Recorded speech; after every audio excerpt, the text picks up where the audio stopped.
I'm Jeroen and welcome to my lecture series on computer and network security. In this third and final part on application layer security, I will talk about malicious software. And malicious software comes in many shapes and forms. Let's take a look at some of them. First is the virus. It is the most well-known type of malware or malicious software, and it is a piece of software or code that when executed replicates itself into other executable code. So it becomes part of other applications. A worm is very similar, except it is an independent computer program that can replicate itself onto other computers over a network. A Trojan horse is a computer program that at first appears valid, but once executed will execute some other hidden malicious functionality, such as, for example, giving an attacker access to the internal data stored on the system. A floodder sends large volumes of traffic to carry out denial of service attacks on networked systems. A bot, also known as a zombie, is a program activated on an infected machine that launches attacks on other machines or networks. These attacks could, for example, be denial of service attacks, and a zombie could be created through installation of a Trojan horse, which would then allow an attacker to gain control over your system and use it as a bot. Spyware is a piece of software that collects information from a computer and transmits it to another system, such as, for example, passwords entered by the user into web applications. Finally, adware shows unwanted advertising integrated into other software. Could result, for example, in pop-ups or unwanted redirection to other websites. Let's take a look at an example of a Trojan horse. One of the first known Trojan horses for mobile devices was called Zeus in the Mobile, or ZMO. This Trojan horse hid itself as a certificate. This certificate was in reality not a certificate, but an application. The user would receive an SMS with a link to update their security certificate for their online banking application, but instead of updating the certificate, they would install an application that could intercept SMSs they received.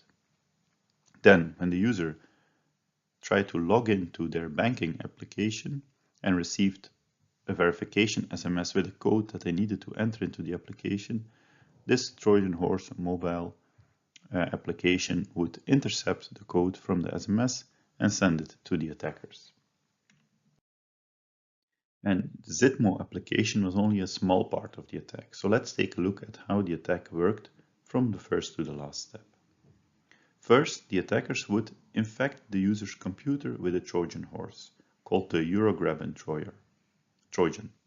It would intercept communication between the user and their banking website.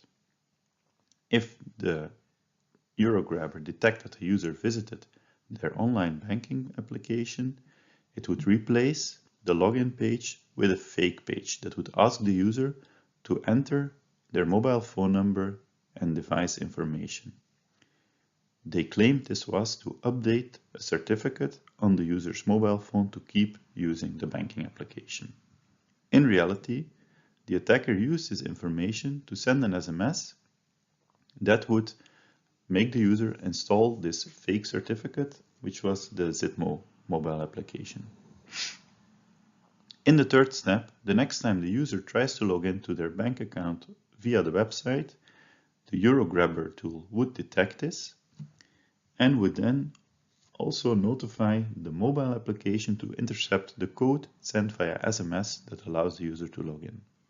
This would allow the attackers to log into the user's bank application and drain their accounts by intercepting this transaction authorization code that is sent via SMS. And the Eurograbber and ZMO are just one example of a malware-based attack. Let's take a closer look at the different ways that malware can propagate. First is infected content. In this case, the malware attaches itself to an executable, such as a program or a macro in a document like an Excel file, and infects other programs or documents by copying itself into other chunks of executable content. Second is exploitation of a vulnerability. In this case, a known software vulnerability is used to copy, install, or execute malicious programs on another host. For example, sent through email, file sharing, or remote execution. The third one is social engineering, where a user is tricked into assisting in compromising their own system through giving out personal information via email, for example, or executing malicious programs. I have a question for you. Under which category of malware propagation does the Trojan horse, such as the Eurograbber and Zitmo mobile application, fall? Is it infected content, exploitation of a vulnerability, or social engineering? Feel free to pause the video if you want to think about your answer. And let's take a look at the correct answer. And the correct answer is social engineering, because the user was tricked into installing the Zitmo application. The attackers would tell them they needed to update their certificate, and the users would get an SMS with a URL which pretended to be an updated certificate, but in reality was actually an application hiding as a certificate. And in addition to differentiating malware based on how it propagates, one can also differentiate it based on the payload. First type of payload is system corruption, where the malware tries to destroy or encrypt data.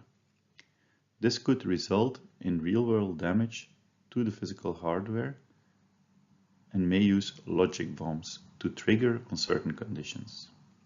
An example is ransomware, which encrypts the data on the user's hard drive and then asks the user to pay money to receive the decryption key.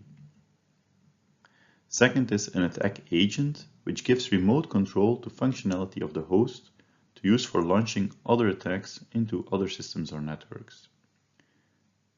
A group of such hosts is often called a botnet, which is used, for example, to perform DDoS attacks or distributed denial of service attacks on other hosts or networks. Third one is information theft, where the attacker will use malware to gather data stored on the infected systems for use. It could be through keylogging, spyware, phishing, and so on.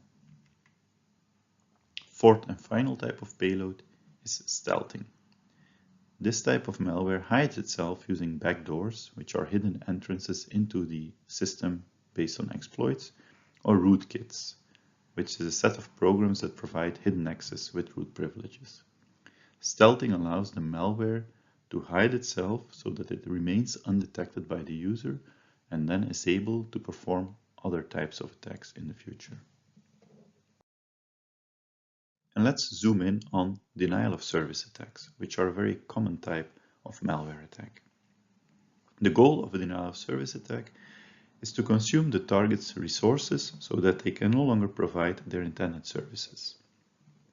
A regular DOS or denial of service attack originates from a single user, while a distributed denial of service attack or DDoS originates from multiple users, usually a botnet which consists of users that are not aware of the fact that they participate in the attack. The denial of service attack can either target internal host resources, such as the resources of a single server or a group of servers, or data transmission resources, which are the network's resources. And different types of denial of service attacks and distributed denial of service attacks exist. And let me give you a couple of examples. The first one is the SYN flood attack. In this type of attack, an attacker takes control of a botnet consisting of several slave servers. These slave servers or bots will send TCP synchronization or SYN packets with an incorrect return IP address. These packets are sent towards the target web server or other type of server, And the web server will receive these synchronization packets, which mean that a TCP connection is being set up, and will respond with a SYN-ACK response. Moreover, for each of these, it will maintain an internal state waiting for the final response. However, as the packet is sent with an invalid return IP address, the SYN-ACK will never be received, and therefore the bots will not respond to it. As a consequence of this SYN flood attack, the web server will keep track of a large number of in-progress TCP connections that will never be fully realized. My question is, what kind of resources does this SYN flood attack target? Internal host resources, data transmission resources, both, or neither? Feel free to pause the video and think about your answer. And let's take a look at the correct answer. The correct answer is A, internal host resources. The SYN flood attack will not really target the network resources, as synchronization packets are very small. But every SYN packet sent to the web server will require it to keep in memory some information about this TCP connection that's being set up. This information needs to be stored for a certain amount of time until a timeout is reached. Therefore, the internal memory resources of the web server will be taken up by these invalid connection requests. As a consequence, valid connections will no longer be able to be set up due to the internal resources of the server overloading. And let's take a look at another example of a DDoS attack, in this case one that targets network resources by attacking a router rather than a server. It is called an ICMP attack because it uses the ICMP protocol, basically pinging. The attacker again takes control of a botnet. They instruct the botnet to send ICMP echo packets, which are ping requests, to a bunch of reflector machines, which are servers or computers on the internet that enable pinging, but with a spoofed target IP address. This means that the reflectors will respond to the echo request not towards the bots, but all towards the targeted router, because all of the bots give the target IP address as that of the router they want to attack. This will cause the target router to become flooded with ICMP echo responses, taking up all the capacity. As a result, normal traffic will no longer be able to be processed by the router, and it will need to drop packets. And this also ends my lecture series on application layer security. So thank you very much for watching.